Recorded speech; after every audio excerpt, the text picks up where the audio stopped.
Hello everybody, welcome back to my channel. My name is Natalia Leigh. I'm an indie author and full-time freelance editor, and today I have some tips for one, designing a book cover, and by that I don't mean tips for actually sitting down on Photoshop and creating it yourself, but just in terms of figuring out the design you want and how to best communicate your story, and two, working with a cover designer. So in terms of figuring out your design, if you're going to be designing it yourself, of course that's something that's going to fall squarely on your shoulders. If you are working with a cover designer, then it's of course going to be your job to come up with the main concept and how you want your story portrayed, but then you'll get to work with a professional to bring that idea to life. So I have 12 tips if you are interested in learning one, how to design a book cover, or two, how to work with a cover designer, then keep on watching. Okay, so I will start by saying that I have had 5 book covers designed by professional book cover designers. I've also designed a couple just by myself, and Greg made one for me. I absolutely love the one that Greg made. The ones I made myself weren't that great, that's for sure. So if you have the money, which we will talk about in a little bit, it definitely pays to get a professional book cover design. But anyway, I have had 5 covers designed for me. I can only show you 2 of them today because the other 3 are the next 3 books in the Pistol Daisy series. Book 4 was finished last week, so all 4 books are finished, at least the front cover, because you can't get the entire wrap until the book is done, it's been formatted, and you have your final page count. But anyway, we have Pistol Daisy, which is a YA, like young adult, new adult action adventure. It's a Western. I absolutely loved writing this. So you can see this really communicates that genre, which we're going to talk about. So I have Pistol Daisy, and then we have Song of the DRYAD. This is a young adult, cozy, contemporary fantasy. Very, very different from this book cover. So I definitely have experience working with cover designers. I have worked with 2 different professional cover designers on my personal projects, and then my business, Enchanted Ink, also has a professional cover designer. So I have worked with many authors in terms of facilitating the communication between author and cover designer. So I have quite a bit of experience in this realm, and hopefully some of the things that I have learned over the years will help you when it comes time to design your cover or work with a cover designer. So I have 12 tips. We're gonna go through these one by one. They're generally in order. Hopefully you're gonna find this helpful. Number 1 is to understand the purpose of a book cover. For most of us, most people who are publishing, definitely traditional publishing houses, the entire purpose of a cover is to sell a book. It's supposed to get somebody curious and excited. If it's really beautiful enough for them to just buy and put on their shelf, whether they read it or not, which is a thing that a lot of people do. You can, look at a bunch of people here on like AuthorTube or BookTube. They will have books on their shelves that they bought just for the aesthetic and just because the book was so beautiful. They might not ever read that book. So the purpose is to sell the book. And if you are somebody who is either designing a cover or working with a cover designer on a book that you don't intend to sell to make money off of, maybe it's just a passion project and it's just always been your dream to put out a book, or maybe you're designing something to give to friends and family, that's going to be a little bit different. In a case like that, where you're not trying to sell it and make money off of it, you don't have to worry as much about making sure it's like a marketable, sellable type of cover. But for most of us, especially people, who are self-publishing and looking to make money off their books, the number 1 purpose is to sell the book. So you need to keep that in mind. A lot of people, I understand it, I've been through it many times, especially first-time authors. They want the cover that they want, and that's just the end of it. And you can do that if you're self-publishing, you have all the control, but you also need to keep in mind that what you like 100%, like, okay, I want exactly this thing, maybe you like it, but it might not sell the book. So you need to keep that in mind. Okay, number 2, when you are getting ready to think about what kind of cover design you want, look at books within your genre. You can go to the bookstore. I really love going to the bookstore and looking at books within the genre because the books at the bookstore are going to be the newest, freshest. Those are the ones that are hot on the market right now, you know, like a Barnes & Noble. So it definitely helps to go and get a feel for what kind of covers are out, what kind of covers are selling. Maybe take some photos or at least jot down the names of those books. You could also go to the library. Granted, some of those books are going to be older, so those covers might not be in style anymore. And then another thing that's really helpful is jumping onto Amazon, looking under your genre, you know, category, subcategory, look at those covers, see which ones have a lot of reviews, which ones are selling well, and get some ideas from that so that you know what the genre expectations are. You're gonna have genre expectations for the story within the book cover, but you're also going to have reader expectations for what is on the cover. So do keep that in mind when you are deciding what you want to go on your book cover. Something else while you are looking at like what's hot in the genre that you're writing in is to figure out what you like and what you don't like, because there might be a cover that sells really well, but you might be like, you know, I understand that that cover is selling well, but I really don't like it. I don't want that on my book, and that's totally okay. I think the first step is at least knowing what the genre conventions are and knowing what sells well and keeping in mind that the purpose of the cover is to sell the book. But from there, you can kind of pick and choose. I really like how this looks. I really dislike how this looks. You know, something that's going to be really helpful is if you save those covers into a folder of covers I like and covers I don't, because you can later provide this to your cover designer to give them examples of what you do and do not like. Tip number 3, this is something that I personally have struggled with, and that is feeling like you have to portray a very specific scene on your book cover. This can be fun, you know, oh, this is the big, you know, fight scene, this is the big battle, this is whatever, this is a really exciting scene and I want this on the cover. That can be fun, but that's usually, not always, but that's usually not going to be the best thing to put on your cover. That's not going to be the best representation of the story. It's not going to be the best representation of the genre. You want your cover to, yes, be exciting and eye-catching so that a reader wants to pick it up and, you know, hopefully buy the book. But depicting a very specific scene, you know, like a battle scene or something, that's usually not going to be the most cohesive design for a cover. So my recommendation is to steer away from a specific scene. You can see here on Pistol Daisy, we have Daisy here on the cover, we have her horse Lucky, we have a Wild West town behind her, we have a revolver, which plays a specific role in the story. So this is getting a lot of the story into the cover without depicting a certain scene. Daisy never stands in the middle of the town and looks over her shoulder while holding her revolver and stares at the reader. That's not a scene that happens, but this still really communicates the book and the genre. Same thing here. We can feel that this is a little bit magical. We have some red toadstools down here. We have a deer, which plays a specific role in the story. We have a bird. Here on the back, we have feathers and an amethyst. And that all communicates genre and it communicates important things about the story. But again, this isn't a scene. And with a book like this, I absolutely love cover designs like this. Of course, this isn't going to be a scene. So when I'm warning you to stay away from very specific scenes in your novel, we're going to be looking more at something like this that usually has a stock model or multiple stock models, you know, a background, a setting, stuff like that. So just be aware of that. And if you can, try to avoid a very specific scene on the cover of your book. Tip number 4, I just brought up the stock model. That is what most cover designers are going to use to build your book cover. They're going to use stock from websites, maybe like Deposit Photo or Shutterstock. So Daisy here, she's a stock model, at least her face and her hair. Her hat is stock, her jacket is stock, the horse is stock, the background.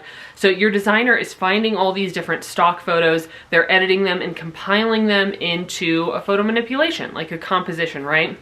Now, something I have seen a lot of authors struggle with is feeling like the model on the cover has to 100% perfectly match their character. Please do keep in mind, unless you are getting a full illustrative cover, which is going to be really expensive, so you have to think about that, and we're going to talk about this later. Unless you're getting a full illustrative cover, and your designer is an artist who is going to draw and color in the character on your cover, you need to have a little bit of flexibility here. When I told my cover designer what Daisy looked like, I said, you know, here's how old she is. She has kind of like middle length, long blonde hair. She's a little bit rugged. Go for it. The thing that I told my cover designer that I was very, very specific about for this cover was that I didn't want a like sexualized woman on the cover. A lot of Wild West, a lot of just women on book covers, they are super hyper sexualized, and I didn't want that. So that was something very specific that I told the cover designer, and they came back with this. Something else that I told them was that it is a series, so they needed to find a stock model who had a lot of different photos they could work off of. They did a great job with that. So when I saw this cover, when I first saw Daisy's face, I was like, oh my gosh, that's not Daisy. Daisy doesn't look like that.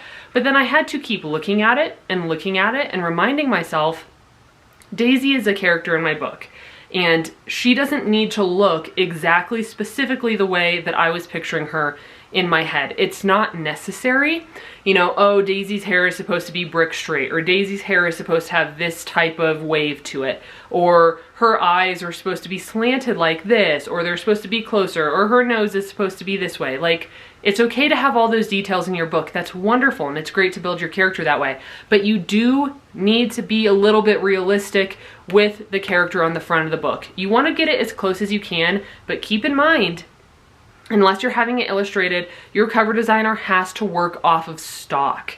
So you have to give them a little bit of flexibility there in terms of picking stock that works for your character and for your book cover.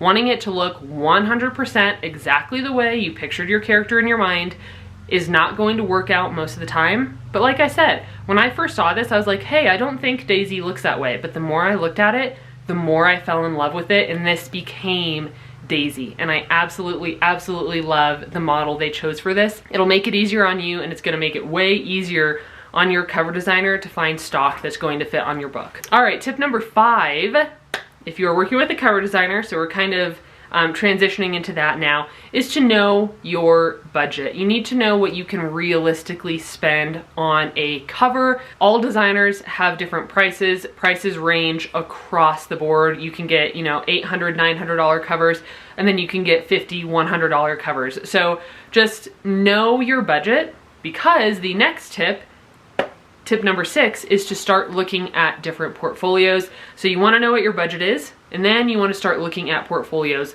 Look at a lot of different portfolios. There are so many cover designers out there to choose from. So look at a lot of them, and keep in mind, if you're looking at somebody's portfolio and they have a very specific style, it doesn't make sense to go, oh, you know, I like their price, but they do this style. Maybe I can get that price for this other style of book cover. That's usually not going to work out for you. You need to know your budget ahead of time, and then find a cover designer whose portfolio very closely matches the type of cover you want, so that you're not getting this designer and scheduling something with them and paying them, and then giving them a project that does not align with their skill set.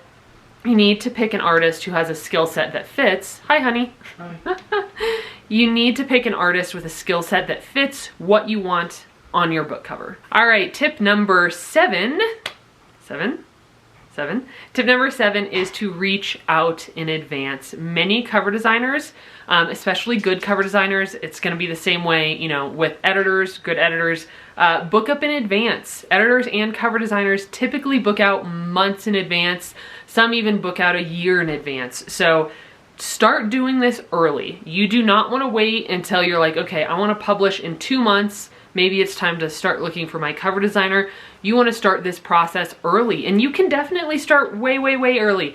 Like I said, I have the entire 4-book series for Pistol Daisy done right now. I have all the front covers done, and the reason I did that is because I wanted all the front covers to be cohesive. So if for some reason my cover designer vanished, or the business, you know, went out of business, like this one, this cover designer I loved, this was 8 little pages, they went out of business. They're no longer making covers. So it's starting to rain. You might hear the rain on the roof, but we're just gonna try to keep going forward with this because it's been raining on and off for a while. So especially if you know that you're gonna have multiple books in a series, it could be really good to get them done ahead of time so that you don't get to book 3 of 6 and suddenly your cover designer goes out of business or they're too busy for you or what have you. So definitely reach out in advance, especially if you want a series. Make sure you get those scheduled in advance as well.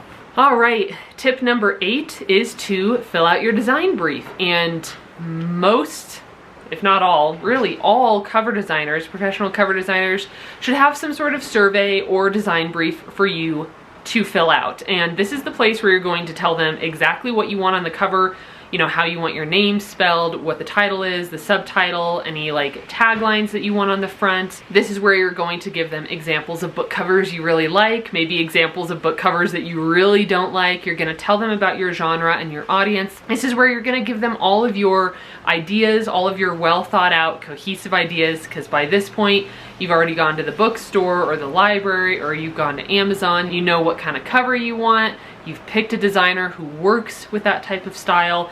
The design brief is where you're going to give them all of your information. Now, going along with this, tip number 9 is to get your back cover blurb edited. I offer this service if you are interested. You do not want errors in your back cover blurb that's getting printed out and sent to your readers, and you don't want it in your description on Amazon. So it's a really good idea to get your back cover blurb edited. Like I said, I offer this service. I'm sure there are other editors who offer this service as well, but I can't recommend any to you. So do keep that in mind. It'd be a really good idea to get that blurb edited before your designer puts it on the back of your book. You do not want errors on the back of your book. So please, please get your blurb edited. All right, tip number 10 is to be ready. When you schedule in advance with a designer, make sure you are ready when that day comes. Make sure you are a day early, or you are 2 or 3 days early in terms of getting them everything they need, and making sure that you are prepared and ready to go. It's going to make it easier on you and on your cover designer. Okay, tip number 11. This one is hard for a lot of people. I understand. It was hard for me to learn as well. And that is to put your trust in your designer. If you're hiring somebody who does this for a living and is good at what they do, they know what they're doing. They've been doing this for probably a while. They have worked with a lot of different authors. Hopefully they understand some genre conventions and what needs to be displayed on a cover. You need to put a little bit of trust in them. Even though we are the ones maybe who wrote the book and understand it and are so passionate about it, you know, that doesn't mean that we are the very best person to know exactly what to go on the cover. And that's why after you provide all of your information to a designer, trust them and let them do their work. Okay, last tip. This is my last tip for working with a cover designer, and this is a big one. It's something I have had a lot of experience with, and that is to be kind and respectful of your cover designer. Your designer is working hard for you, and they're going to do everything they can in their power to build you the most beautiful book cover they can and to make you something that you are going to love, number 1, and that your readers are really going to love and want to purchase, number 2. So even if your designer provides you a concept or 2 concepts, if it's not quite what you want, you don't have to be rude about it. Be kind and respectful, communicate effectively so that together you can work together on this project to get where you want. We have worked with some clients who had a lot of revision requests for their cover designs, but they were so kind throughout the whole process that it invigorated us. It made us feel energized to work with them to make sure they were getting exactly what they wanted. It's gonna help your designer, you know, it's gonna keep their morale up, and it's also gonna keep your morale up and keep you happier if you just stay positive. So I'm going to leave it at that. That's going to be my last tip. So if you guys are interested in working with Enchanted Ink Publishing for a cover design, I'm going to go ahead and link our website down below. I will pop up a couple of covers here that our designer Thea has created. She's incredibly talented, but she is booking out a couple months in advance. So if you are interested in working with us, please head on over to our website and fill out a contact form. We require authors to fill out a design design brief first, and then Thea will look over it, ask any follow-up questions necessary, and from there she can offer a quote on the project and available dates. So that's just something to keep in mind. If you have any additional tips for, you know, either coming up with a design for a cover or working with a cover designer, feel free to leave them in the comments down below. I'm sure I always miss something, and you know, other people have different experiences, so it's very helpful to get more tips in the comments down below. Thank you guys so much for joining me today, and I will be back with another video, hopefully Preptober content, very, very soon. All right, thank you so much for watching, and I'll see you in my next one. Bye!